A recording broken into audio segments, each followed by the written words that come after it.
Hello everyone, welcome to Infinite Learning. तो देखो, हमारी जो जीके जीएस की सीरीज़ चल रही है ना, ये उसका 27th वीडियो होगा। 26th वीडियो ऑलरेडी अपलोड हो चुकी है। आप लोगों ने इस वीडियो को देखा होगा, आपको बहुत सारी उसमें जानकारी मिली होगी।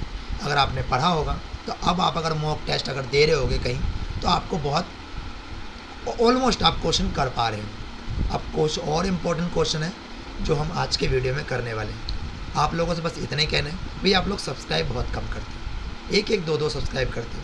अरे आप लोग कम से कम 50 60 70 सब्सक्राइबर तो करो कम से कम। एक वीडियो में 10 सब्सक्राइबर तो आए, ठीक है ना। तो आप लोगों से यही बस उम्मीद है कि आप लोग अब सब्सक्राइब जरूर करेंगे, ठीक है। वीडियो देख के ऐसे नहीं जाएंगे, आप सब्सक्राइब जरूर करोगे, ठीक है। सपोर्ट करोगे तभी तो मैं भी सपोर्ट करूँगा आपको, ठीक है। चलो बढ़ते हैं आगे। देखो पहला क्वेश्चन देखो हमारा क्या, कोसी रिवर। ये कोसी रिवर को ना, पहले आप याद रख लो, कोसी को बिहार का शौक कहा जाता है। ये हमारे लिए शौक की तरह, शौक वाला शौक नहीं, ये शौक देता है हमें। मतलब हर बार बाढ़ आती है और कोसी से बाढ़ आने के बाद पूरा बिहार डूब जाता है ना। कोसी रिवर का ओरिजिन कहाँ से होता है? तो ये महाभारत रेंज इन नेपाल से होता है। तो याद रखना है आपको। वैसे भी नेपाल वाले पानी छोड़ देते हैं और बिहार डूब जाता है ना। तो कोसी रिवर को बिहार का शौक कहा जाता है। इसका ओरिजिन महाभारत रेंज नेपाल से होता है। इसकी सहायक नदियाँ याद कर लो आप कोसी के, गंगा, जो सहायक नदी कौन सी है? गंगा। और ये मिलती कहाँ है? कटिहार के कुर्सेला। कहाँ मिलती है? कटिहार के कुर्सेला में। आपने सुना होगा, जो लोग कटिहार साइड से या पूर्णिया साइड से, उन्हें पता होगा कुर्सेला कहाँ है। तो कोसी रिवर का ओरिजिन कहाँ से होता है? महाभारत रेंज, ये नेपाल में है। ये भी याद कर लो, बहुत इंपॉर्टेंट है कि महाभारत रेंज कहाँ है? नेपाल में है। कोसी रिवर का ओरिजिन कहाँ से होता है? महाभारत रेंज से। कहाँ पे है? नेपाल में है। इसको क्या कहा जाता है? बिहार का शौक। और सहायक नदी कौन सी इसकी है? गंगा। और मिलती कहाँ है ये गंगा से? कटिहार कुर्सेला, ठीक है। चलो अगला, ये तो बहुत ही इंपॉर्टेंट क्वेश्चन है। बिहार सोशलिस्ट पार्टी का गठन कब हुआ था? 1934। Bihar socialist party 1934। Bihar socialist party 1934। इसको बनाया किसने था? Who formed? तो इसको फूलन प्रसाद तिवारी एंड जयप्रकाश नारायण ने बनाया था। आपने सुना होगा, ठीक है ना। फूलन प्रसाद तिवारी एंड जयप्रकाश नारायण, ठीक है। दोनों ने मिलके बिहार सोशलिस्ट पार्टी को बनाया था।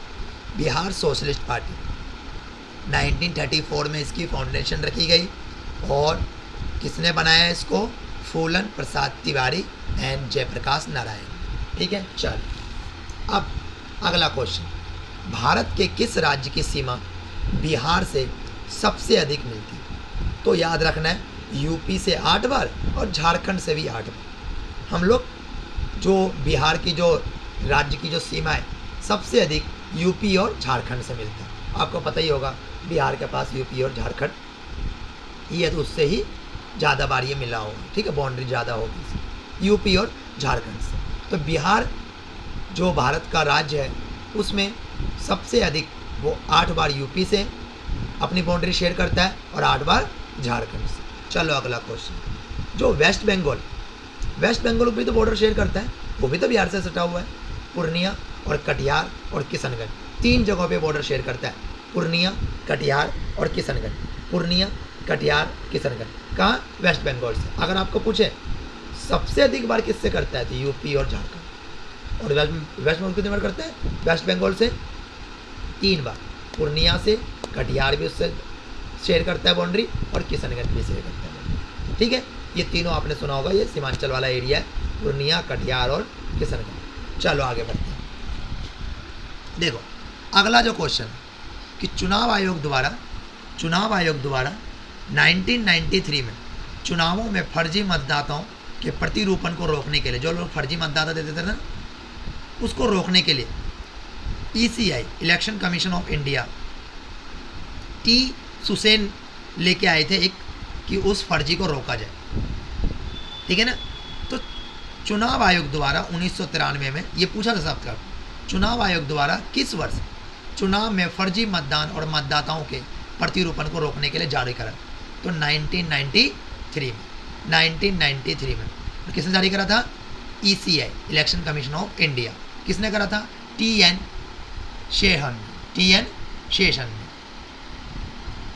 सेशन ने। ठीक है, चलो।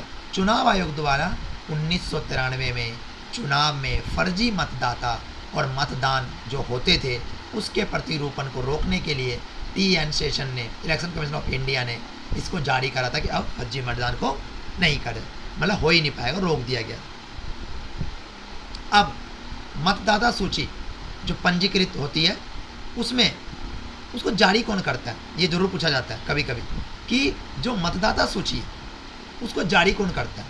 जो वोटर आईडी का वो वोटर लिस्ट होती है उसको जारी कौन, उसको करता है EPIC। आपने देखा होगा आपके वोटर लिस्ट पे EPIC नंबर होगा, है ना, ये आपको याद रखना है, EPIC, है ना। चलो अब चलते हैं यूनाइटेड नेशन की तरफ। ये क्वेश्चंस आपको याद भी होगा, इसके बारे में बहुत कुछ पढ़ा भी होगा, कुछ और जानकारी मैं आपको यहाँ देने वाला हूँ, आपको जरूर देखना चाहिए। यूनाइटेड नेशन 24 अक्टूबर 1945 को बना। शुरू में इसमें देखोगे ना तो शुरू में इसमें जिस दिन ये बना था उस दिन 51 कंट्री थी। जिस दिन ये बना उस दिन 51 कंट्री थे, लेकिन प्रेजेंट में देखोगे तो 193 कंट्री है प्रेजेंट में। और लास्ट जो इससे जुड़ा था वो जुड़ा था south African country south Sudan. कब? 2011 में। तो यह आपसे ये पूछ सकता है जब यूनाइटेड नेशन बना था 24 अक्टूबर 1945 को तो उस दिन कितने कंट्री थे, कितने देश जुड़े थे? तो आप 193 मत लिख देना, 51 देश थे सेम डे। अभी कितने देश हैं? अभी 193 है। तो बताओ 193 कौन जुड़ा होगा? साउथ सूडान 2011 में जुड़ा था। ठीक है, चलो आगे बढ़ते हैं। First women to become the chief election commissioner of India. याद रखना, बहुत इंपॉर्टेंट है। एंड ओनली वुमेन अब तक का, ये याद रखना, अब तक की सिर्फ ओनली वुमेन भी है और फर्स्ट वुमेन भी थी, ये थी VS रमादेवी 1990 में। सिर्फ 16 दिन के लिए बनी थी और बाद में ये कर्नाटक की एकमात्र महिला गवर्नर भी बनी थी। बहुत कुछ याद रखना है आपको VS रमादेवी के बारे में। First women to become chief election commissioner of India VS Ramadevi. कब? 1990s में। और ओनली वुमेन भी अब तक की, और कोई नहीं बना इसके बाद, इनके बाद 1990 के, और सिर्फ 16 दिन के लिए बनी थी। कर्नाटका की ये एक बार एकमात्र महिला गवर्नर भी रह चुकी है, कर्नाटक की एकमात्र महिला गवर्नर भी रह चुकी है। ठीक है ना। अब फर्स्ट जो होता है ना उनको याद रखना जरूरी होता है भी, वो बहुत इंपॉर्टेंट होता है। अब आपसे पूछ लें first women speaker of Lok Sabha, तो मीरा कुमारी आपने सुना होगा। जब यूपीए की सरकार होती थी कांग्रेस, उस समय ये मीरा कुमारी आपने देखा होगा लोकसभा स्पीकर रह चुकी है। ये ना अभी राष्ट्रपति चुनाव में भी खड़ी हुई थी रामनाथ कोविंद की, तो वो हार गई थी, लेकिन ये पहले लोकसभा स्पीकर और फर्स्ट वुमेन स्पीकर भी रह चुकी है। ठीक है, चलो आगे बढ़ते हैं। First women CJI supreme court की, एंड ओनली वुमेन भी अब तक है, फातिमा बीवी। इनके बाद कोई बना भी नहीं। देखो दोनों में, हमारे देश में कहते हैं ना कि हमारा देश पुरुष प्रधान देश है, तो सच में पुरुष प्रधान देश है। ठीक है, महिलाओं को कितनी कम अपॉर्चुनिटियाँ मिलती है। फर्स्ट वुमेन, ठीक है, CJI जो सुप्रीम कोर्ट का है, ठीक है, उसमें अब तक एक ही वुमेन बनी है जो CJI बनी है, फातिमा बीवी। ठीक है, ओनली फातिमा बीवी, है ना। तभी आजकल देखोगे तो सारे रिजल्ट जो होते हैं ना उसमें महिलाएं आगे होती है। क्यों?